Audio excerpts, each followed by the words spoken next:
What's up, y'all, and welcome to Second and 15, a Philadelphia Eagles fan podcast presented by Old City Sports Network, the best network for all your Philadelphia sports needs. This is your host, Michael Roscoe. First off, I want to thank the viewers and listeners for their understanding. As for this episode, my voice is just not the same right now from dealing with the flu, but the show must go on. We're just days away from Super Bowl 59, where your Philadelphia Eagles will face the Kansas City Chiefs in a rematch of Super Bowl 57 just 2 seasons ago. We're going to preview this game along with our predictions, but first we're going to dive into some Eagles news. Starting off with our first piece of news, which is more so Philadelphia news, but as many people may already know, there was a plane crash in Northeast Philadelphia that killed all 6 individuals on board, plus a resident on the ground, while also leaving at least 24 people injured last week. The Eagles organization had released a statement offering their condolences and prayers to the victims and families involved in this tragic incident. One of those injured is a 10-year-old boy named Andre Howard, nicknamed Trey, who was injured while protecting his younger sister from flying debris when they were out getting donuts near the crash site. Trey was taken to the hospital undergoing emergency brain surgery to save his life. When he woke up from the surgery, he had just 2 questions. The first, did I save my sister? And second, we didn't play yesterday, did we? Did I miss the Super Bowl? He's reportedly in stable condition now, and what an incredible, heroic young man. Every time I hear this story, I just think of how awesome this little man is for risking his life to save that of his sister. And a lot of people feel the same way as us, including Eagles wide receiver A.J. Brown, who said during the media days of the opening of Super Bowl week that he would be playing for Trey Howard on Sunday and plans to, quote, visit him when they get back from New Orleans, hopefully with some hardware. A tremendously kind gesture from A.J. Brown, and to Trey and for all the victims of those impacted by the crash, we do offer our sincere condolences and prayers, and we will continue to watch this story for any more updates. In other Eagles news, as we saw last week, defensive end Brandon Graham was taken off of IR and was a limited participant in the final Philadelphia practices before the team took flight to New Orleans, and continues to be a limited participant going into the practices in New Orleans so far. We're still unsure if Graham will actually play, but here's something interesting that I saw on X, or for your old school guys like me, Twitter, from Simone with the Sports. So, back in 2013, when the Baltimore Ravens won their second Super Bowl, Ray Lewis, a long-tenured veteran of the team, tore his tricep earlier in the season, but played through the Super Bowl, which at the time was hosted in New Orleans. Fast forward 12 years to now, we have Brandon Graham, a long-tenured veteran with the Eagles, who tore his tricep earlier in the season, could play in the Super Bowl, which is once again located in New Orleans, where he could potentially get his second Super Bowl ring. Now, I'm not comparing the careers of Brandon Graham and Ray Lewis. I'm just saying that is one hell of a coincidence. Hopefully, this outcome is the same and Brandon Graham gets that Super Bowl win. In other Eagles news, the Eagles will have to deal with Chip Kelly for the first time in nearly a decade, as Kelly has accepted the offensive coordinating position for the Las Vegas Raiders, who the Eagles are expected to play sometime next season. Kelly served as the Eagles head coach from 2013 to 2015, and even though he wasn't the head coach for long, he made an impact on the Eagles that most of today's fans are trying to forget. He's known for trading or letting guys go like Nick Foles, LaShawn McCoy, Todd Herremans, and Jeremy Maclin, while acquiring guys like Sam Bradford and DeMarco Murray, and let's just say those guys weren't exactly the best replacements. Additionally, the Eagles have been named one of 9 potential landing spots for defensive end Myles Garrett, according to NFL.com. On Monday, Garrett officially requested a trade from the Cleveland Browns in pursuit of a championship. Other teams listed in the article from Eric Edholm include the Detroit Lions, Washington Commanders, Los Angeles Chargers, and Atlanta Falcons. Now, of course, it's too early to tell where he will go, that is, if he will be traded at all. Remember, a request does not automatically guarantee a trade. Is it still likely to happen? Probably, but we'll see. But if Howie really wants him, he'd have to dial up some magic in order to get him. And if we were to, that would be an unstoppable defensive front line. All right, y'all, we're going to dive into the Super Bowl preview. Now, the time is almost here, y'all. We're just 3 days away from the Super Bowl, and for a lot of NFL fans, they could probably care less. But for us Eagles fans, and I guess Chiefs fans too, this is a monumental moment for each of these fan bases as their teams go head-to-head for a chance to hoist up the Lombardi Trophy for their team, their fan base, and their city. There's a lot of different things one can say about how each team can get a win, but here are some of the things that I think the Eagles need to do to get a win over the Chiefs and to lift that trophy up for the city of brotherly love. Starting with the offense, first thing I think we need to do is we have to use play action efficiently. Now, the Chiefs' defense, they're ranked 28th in the league against play action, while the Eagles' offense is ranked within the top 5 in the league using play action. The Chiefs have been good against the run, ranking 8th overall in rush defense. However, they allowed James Cook to have a big game in the AFC Championship, and respectfully, Saquon Barkley is a much better running back who is playing for so much more than himself in this game. That front four is going to be a challenge, but if we get our run game off to a great start and keep that momentum going, Kellen Moore can dial up some play action that can get us close to, if not into the end zone. Additionally, Jalen's decision-making has got to be precise and quick, yet strategic.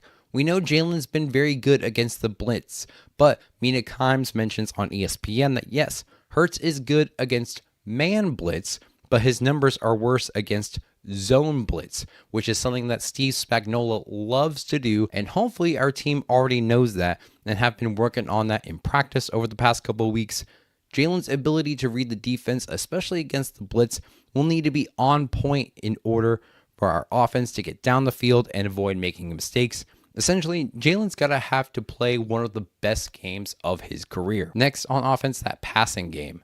Get that passing game involved, kind of similar to our play action point from earlier, but that front four on the Chiefs has been good at stopping the run. We're going to have to dial up just as many pass play options as our run options.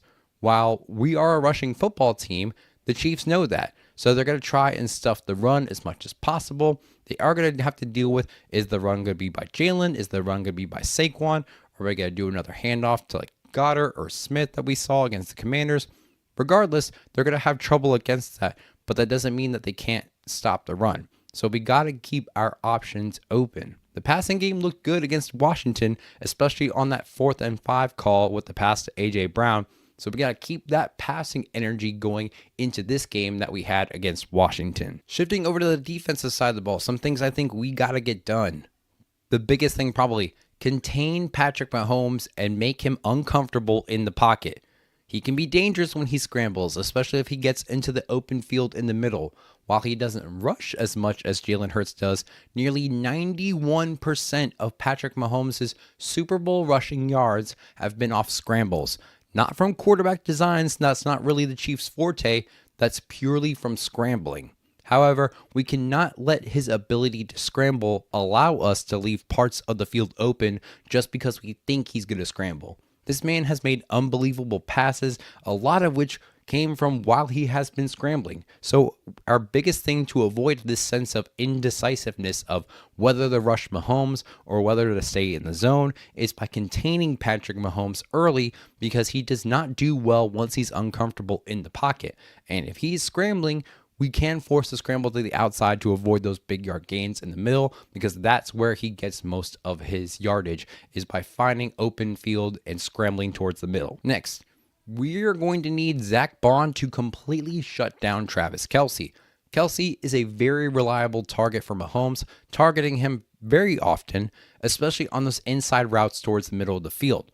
Now, Bond is one of the best interior linebackers in the league right now, and I think his speed will be able to contain Kelsey, limiting his immediate options, either forcing Mahomes to scramble with no pass options or to throw away the ball.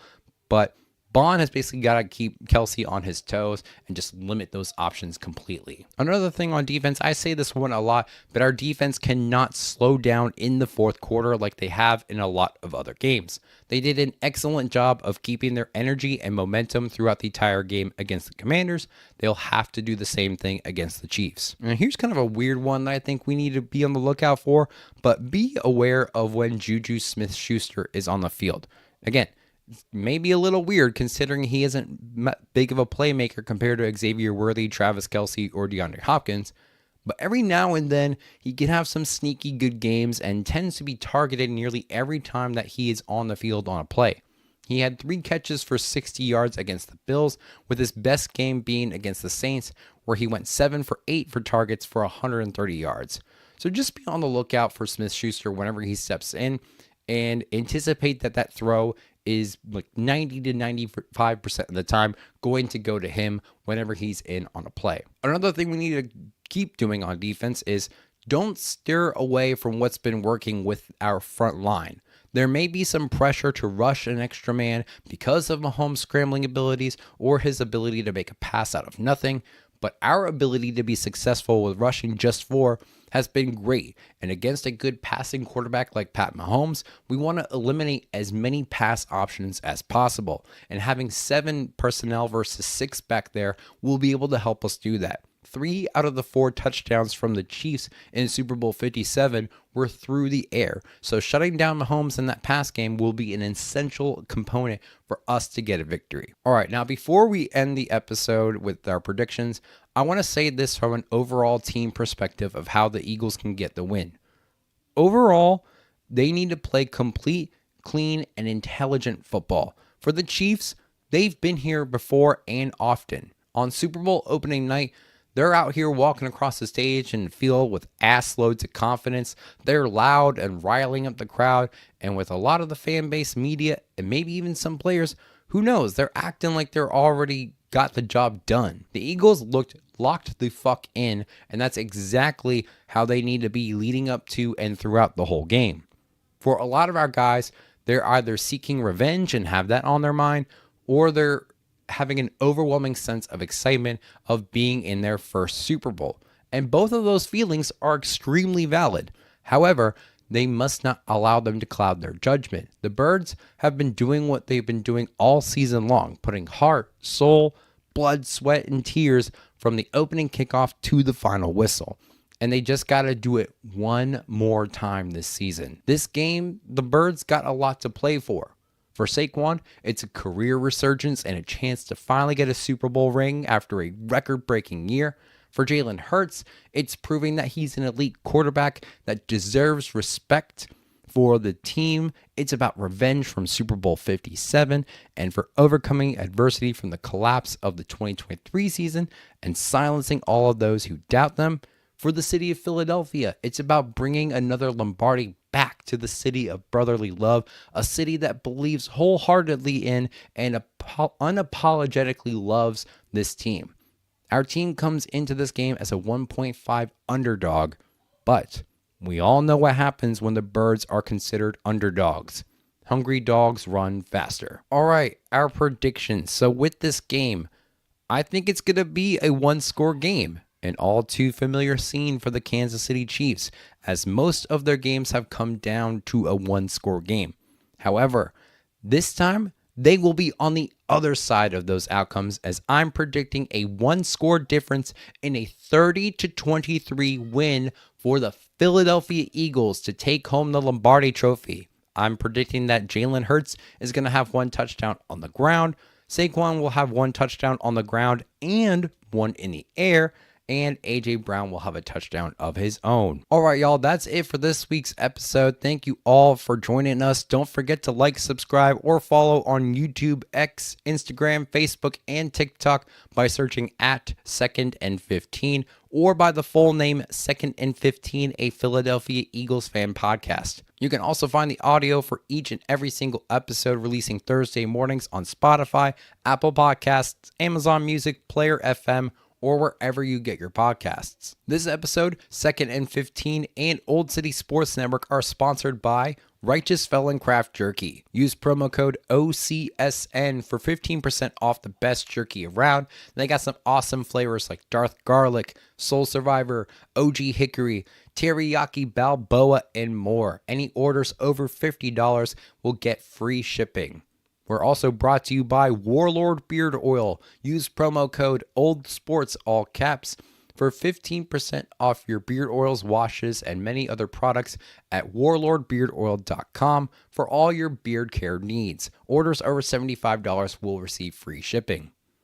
We're also brought to you by SeatGeek. Download the app and use promo code Old City Sports Network, all one word, for $20 off of your first purchase. We have some local sponsors, including Robert Hangholt Construction. If you're in the greater Philadelphia region and you need some work done with your roof, your windows, your siding, you want a new deck, whatever you need, call the #1 contractor in the area at 610-348-1066 for a free estimate today. For all your Delco needs, check out Decals by Aaron. Your #1 spot for everything Delco. Check out decalsbyaaron.com today. And finally, we have Iron and Steel Threads. Use promo code OldCity10, all caps, at ironsteelthreads.com for 10% off the entire website. And a portion of the proceeds will go to youth hockey organizations. Also, don't forget to check out oldcitysports.com and click that merchandise tab for some awesome swag from 2nd and 15. Once again, thanks y'all for joining in. This is 2nd and 15, a Philadelphia Eagles fan podcast presented by Old City Sports Network.